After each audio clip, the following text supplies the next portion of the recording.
టమాటా పచ్చిమిర్చి కొత్తిమీర పచ్చడి చేస్తున్నానండి. దానికి 11 పచ్చిమిర్చి తీసుకున్నాను, 5 టమాటాలు, ఒక పెద్ద ఉల్లిపాయ అండ్ జీలకర్ర పొడి. నేను ఇది వేయించి పొడి చేసి స్టోర్ చేసి పెట్టుకుంటాను. మనకి చాలా యూజ్ఫుల్. ఎప్పుడన్నా మనకి డైజెషన్ ప్రాబ్లం అయినప్పుడు హాట్ వాటర్లో కొంచెం జీలకర్ర పొడి, ధనియాల పొడి, సోంపు వేసి బాయిల్ చేసేసుకొని ఆ వాటర్ నైట్ టైం తాగితే కొంచెం రిలీఫ్ వస్తూ ఉంటుంది. జ్యూసీగా ఉండబోతుంది పచ్చడి. కొత్తిమీర వేసేద్దామండి.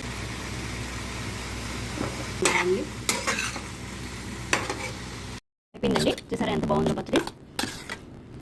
2 రోజులకు ఒకసారి ఇట్లా పచ్చడి చేసి రోడ్డు పచ్చడి చేసుకొని అందులో కాకపోయినా ఇలా దోశల్లోకైనా సరే కొబ్బరి చెట్టు ఉన్నా కూడా ఈ రోడ్డు పచ్చడి చేయాల్సిందే. ఎందుకంటే అదొక ఫిష్ అనమాట. ఒక్క దోశ ఈ చట్నీ రోడ్డు పచ్చడితో తింటే ఆ టేస్ట్ వేరబ్బా. Thank you.